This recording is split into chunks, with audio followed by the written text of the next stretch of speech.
JPSC के पूर्व अध्यक्ष से सीआईडी तीसरे दिन की पूछताछ करेगी और पूछताछ के लिए मैं आपको समय बता दूं, ठीक 11:02 पर एल ख्यांते यहाँ पर मौजूद हो जाते, यानी कि समय के पक्के हैं। और एल ख्यांते जो जेपीएससी के पूर्व अध्यक्ष रह चुके हैं, और जब जेपीएससी की परीक्षा विवादों में आई, 14वीं जेपीएससी विवादों में आई, तभी एल ख्यांते ने अपना इस्तीफा दे दिया। लेकिन सीआईडी की जांच जो है वो यहाँ पर शांत नहीं होती है। एल ख्यांते से तीसरे दिन की पूछताछ, एल ख्यांते यहाँ पर आते हैं, कड़ी सुरक्षा जो है यहाँ पर सीआईडी दफ्तर में मौजूद है। आप देख सकते हैं कि ये अधिकारी जो है वो मौजूद हैं और यहाँ पर अधिकारियों के बीच कड़ी सुरक्षा निगरानी में एल ख्यांते यहाँ पर पहुँचते हैं। और इसके साथ जो है वो पासपोर्ट जो है उनका पहले ही पूछताछ में जब्त हो चुका था। ऐसे में दूसरी पूछताछ जब एल ख्यांते से होती है तो इस पूछताछ में कई ऐसे बड़े नाम निकल कर सामने आते हैं, जिन नामों में जो है वो कई ऐसे चेहरे सामने आते हैं जिसके बारे में जो है वो पूछताछ होनी है। और इसे लेकर देखिए कि सीआईडी दफ्तर में जो है इस वक्त माहौल हम आपको दिखाएंगे कि किस तरह से माहौल यहाँ पर सीआईडी ऑफिस में हुआ है, हो रखा है। और छात्र जो है वो लगातार आंदोलनरत है।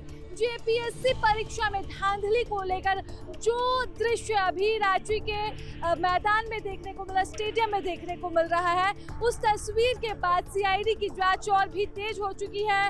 और इसके साथ ही यहाँ पर सीआईडी जो है वो लगातार पूछताछ भी अपनी तेज कर चुकी है, सीआईडी की जांच भी तेज हो चुकी है।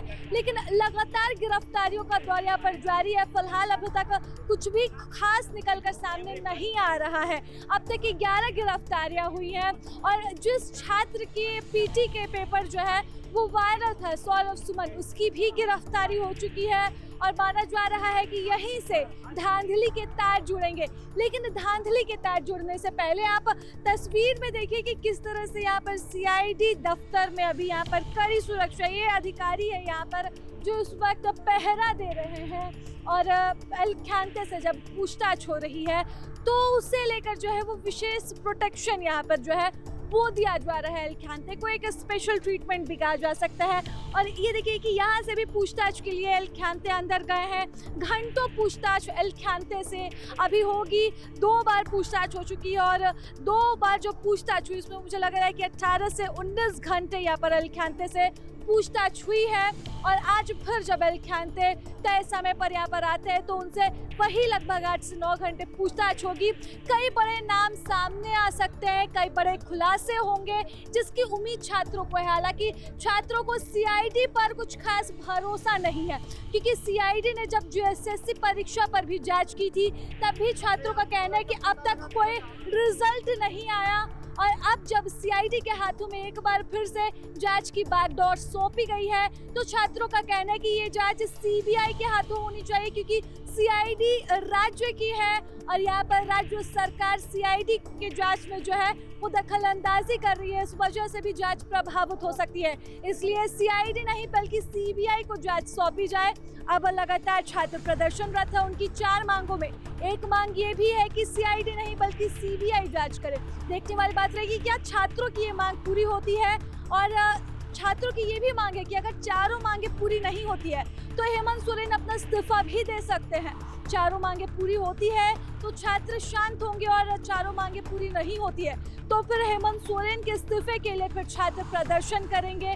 जो तस्वीर इस वक्त अभी झारखंड से निकलकर सामने आ रही है वो तस्वीर आपको जंतर मंतर की याद दिला रही है।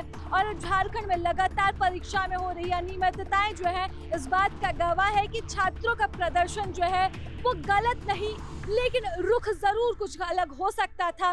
फिलहाल देखने वाली बात रहेगी कि छात्रों की बात सरकार मानती है या नहीं। इस तरह से पूछताछ का दौर जारी रहता है। इसमें जो खुलासे होंगे वो खुलासे जो हैं वो कितने बड़े होते हैं और जो मांग थी सीआईडी नहीं बल्कि सीबीआई, वो मांग जो है वो कहां तक जाती है।